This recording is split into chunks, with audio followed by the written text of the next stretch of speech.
Hello hello hello hello check hello hello hello hello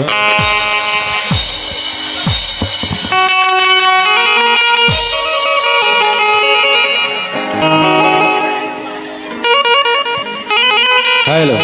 चलिए हमारे उपस्थित महानुभाव, चलिए पेश हो रहा है हंसी का हंगामा। Hello hello hello hello. आइए श्रोताओं, सबसे पहली बात यह है कि आप लोग जो प्रोग्राम देख रहे हैं, आप लोगों की गांव के बीचों बीच में हो रही है। इसमें मर्द लोग से थोड़ा सा भी कम औरत लोग नहीं बैठी है, इसलिए लिहाजा रखते हुए बोलना है। क्योंकि अगर यहाँ पर आप लोगों के पिताजी बैठे हुए हैं तो समझिए हमारा भी पिताजी बैठे हैं। अगर आप लोग की माँ बैठी हुई है तो हमारी भी माँ बैठी है। अगर आप लोग की बहन बैठी है तो समझिए हमारी भी बहन बैठी है। अगर उसी प्रकार अगर यहाँ पर आप लोग की पत्नी वाइफ या मेहरारू बैठी है तो समझिए हमारी भी खैर कोई बात नहीं चले। मैं मुँह बजावला के कौन बोल एक से खाली लोग पहुँचल बटे मैं बताई मुँह बजावला के कौन गोर जीवा। अच्छा एगो भैया पाणे जी के नाच पता लगल बा, आइल बटे केने हो त केने ना। अभी एगो आदमी बा ओकरे से हम पूछबे करी ले, बाकी केहू से हम ना पूछी ले। देखी वो आदमी बा केने है। अच्छा वही देखते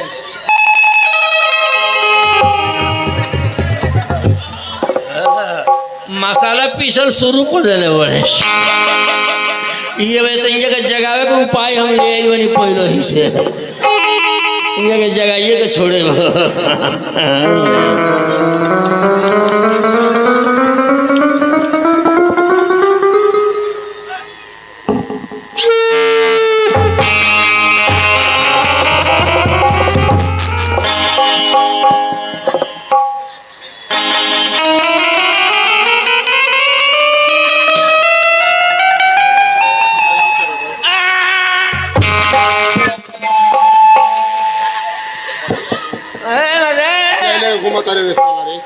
तेरा भोगिन खाती किन ले बनी जागते हमारे कान में बोझे मेरे साला ते नहीं। तो तू कथी करते रह? हम अपन चुपचाप बैठल बनी रे सारे। चुपचाप बैठल रह कि सुतर रह? सुतर बड़ा आओ उल्टे में हमारे का मारता बड़ा। मैं कहा तो नहीं सरो बोल लो तू। तेरा मां मुंह में फाड़ दे, दू फाड़ा फाड़ दे बोल लू। हां मुंह दू फाड़ा फाड़ देबो तो मुंह फाड़ जे खाएम के ने हेने से। होश में रह के बोल साला ते नहीं जन ले। होश में बनी बात समझ में आ रहा है कि फटना मार दे हराम तो हराम माथा खराब। अब तू ले लो। हां ले धो दो धो दो।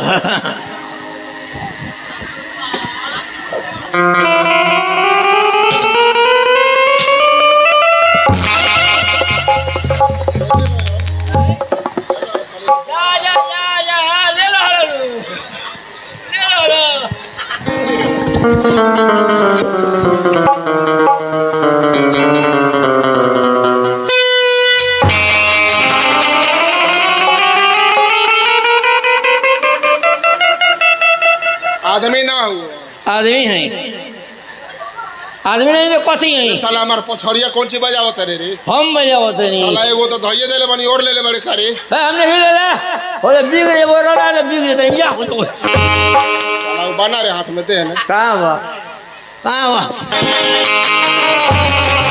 भाई में बढ़ाई है में बा मानहर बनी नहीं खेलो को लोगोता केने बा होश में रह के। हाँ जाना होश में बनी कथी बड़ी जमौलो ले जा ले जा घर ले जा चोरा करे सारवार केने से साले आओ जा।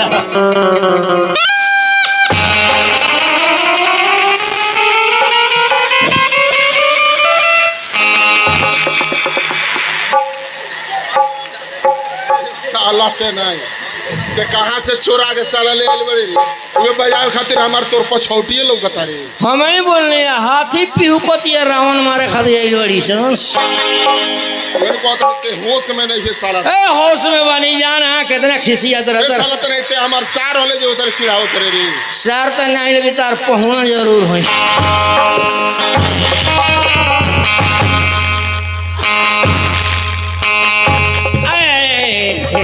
जाए मर्द बोहन नहीं कहेंगे कोई ले बुझा था तेरा घर में पकड़ाइल बनी हुए कर तेरा मर्द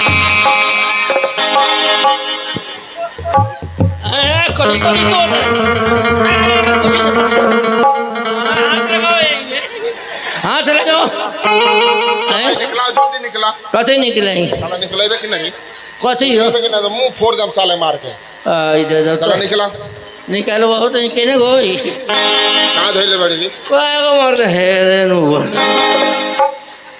अरे साला एगो और ही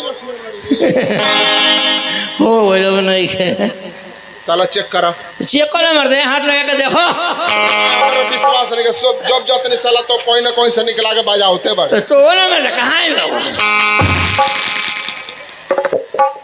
बाय को बा कहाँ लुको लो ने खैले ने कदे लुको लो कहाँ या ये मर्द बात नहीं ना साले अब बजाइयो हाँ ना बजाए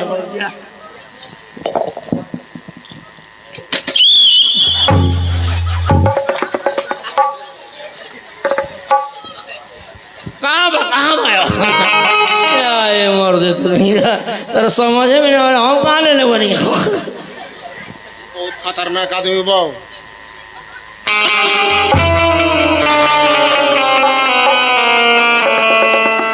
साला ते ना मन बे मान गइल बनी साला ये पीछे हमार कब कब फंस देले बाड़ी रे अपना धैर्य वाला पीछे ही हमारे से बतिया होता रहा हेलो आइए श्रोताओ ग्राम बथुआ बाजार प्रखंड पालकपुर के संबंध में विषय कढ़ाई और पेट में पड़ने वाले सभी प्रकार के खाद्य सामग्रियों को सूचित किया जाता है कि जमीनपुर के रहने वाले ओल प्रसाद के लड़का अलुआ कुमार का शादी लातरपुर के रहने वाले घेवड़ा प्रसाद के लड़की गेनहरी कुमारी से होना सुनिश्चित है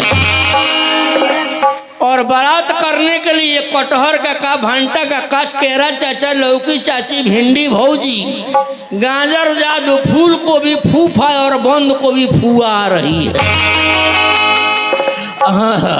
और इसमें जो है कोहड़ा जीजा जी नहीं आ रहे हैं क्योंकि कोहड़ा जीजा जी का बीए का फाइनल परीक्षा चल रहा है लेकिन उनके पांचों बहनें जीरा जवाइन गोल मिर्च करैली कुमारी और पुदीना देवी आ रही है अतः बारात जो है निर्धारित समय पर चलकर सुरक्षित टोकरी से होते हुए ग्राम लहसुनिया सिलवटियागंज स्टेशन जाएगी।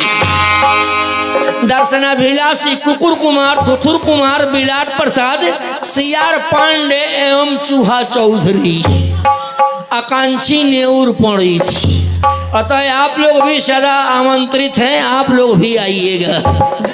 ए जी जाऊँगा का चल गए नहीं हम कहीं क्या है बारात में हो रहा अच्छा आई लगे चुटकुला सुनने के बाद में देखते रहे हम लोग की आगे के प्रोग्राम। देखिए भैया ये तरह कहीं जग होते रहे आ जग में घूमते घूमते 3 गो पीला चल गई जैसे पीला आ तीनों पीला एक रंग के मोट मोट करिया करिया रहल आ पीलन के सुंघानी जानते बनी कितना तेज हो गया नीमन चीज एकनी के मोह गल 3 गोड़ा चल गए सब घूमते घूमते भानसा घर के पीछे आ कोहतर से चल के देखल कथी कथी बनल में सबसे एगो तेज रहे उहे जाता पर्दवा फाड़ के आ थुथुनु में घुसा के लागत टुकुर टुकुर निहार रहे तेरे भंडारी जग में गरम पानी धैले रहे दाल में डाले खातिर गरम पानी उठा के पीलवा का थुथुनु पर बिग देता पीला आए आए करते जाता तो कहते रही ओमे कहाँ लेट और साफ हमारा गौर में भेटाइल अब तो 2 गो पीला हड़बड़ा गई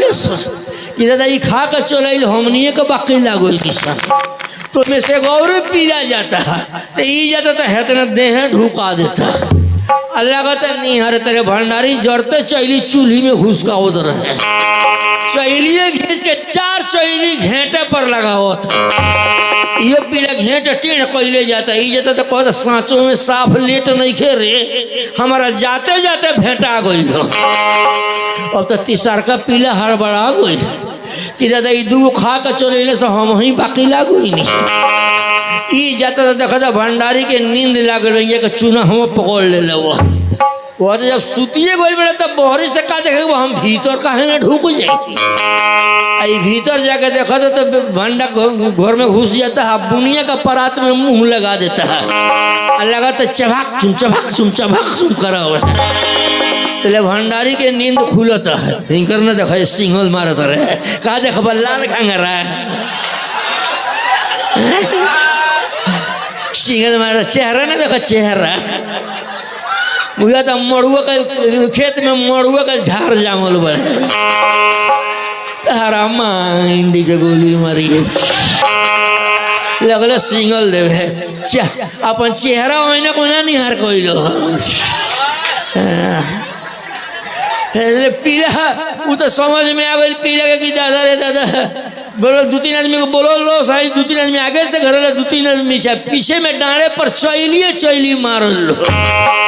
अभी ये ना पिटाई कर कि वही ये पलर गई एक गुड़ धो के घिसिया के लिए बुझल कि मर गई खादर पर खोद हल आ खादर पर जे भी जाए वही पर हाथ धो एक देहे पर एक बुझल कि रात भर हम एसी में बानी बिहान होता तो जब घाम लगता देह कर फ्रेश होता है एकदम झाड़त देह जाता था ये जाता तो पीला 2 जो होता रहे सन दादा वो कहाँ फंस गए कि रात भर लेना आई तो अब वो बेचारा जाता थे पहुँचता तो कहते भाई हमारा कहता ही ना देते रहो रात भर घेर के खियावल हलो आ खैला के बाद में लेके एसी वाला रूम में हमारे बिस्तर कह दो देखो से रात भर एसी में फुहेरे में बनी।